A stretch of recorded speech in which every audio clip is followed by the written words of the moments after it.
Hi, welcome back to Supply Chain Scheduler. During this session, we'll go into a little bit more depth as to how to use this tool and how to use Excel 2010 to schedule production. Alright, we talked a little bit about the layout of this before. So let's look at the demand side, and we're going to work our way down in successive sessions here.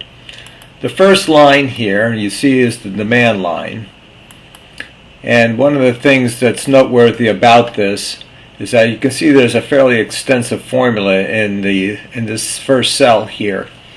What we're doing is we're making a selection between open orders and forecasts.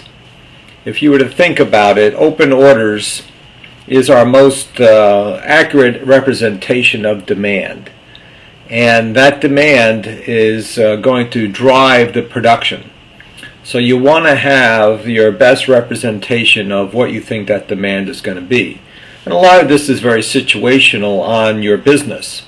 In this particular business that I was involved with, and I built this model, we knew that the demand actually varied throughout the week. That we would get all of our orders in from our major big box stores by Tuesday.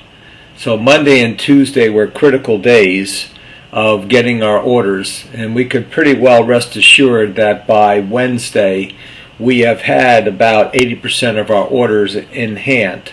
They're being transferred to us EDI, and that's the way most of the brokers that were out there, or the buyers, were placing those orders early on in the week.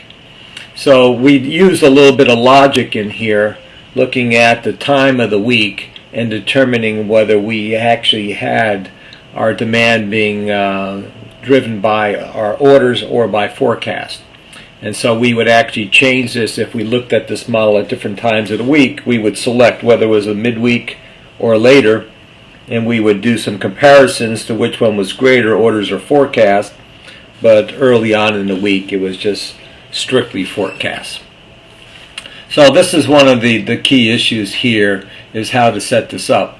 If we go out a little bit further, you can see it's so far out in time that we don't expect to have any orders out there that are going to be greater than our forecast. So going further out in time, all the way out to week 22, these are all driven by forecast.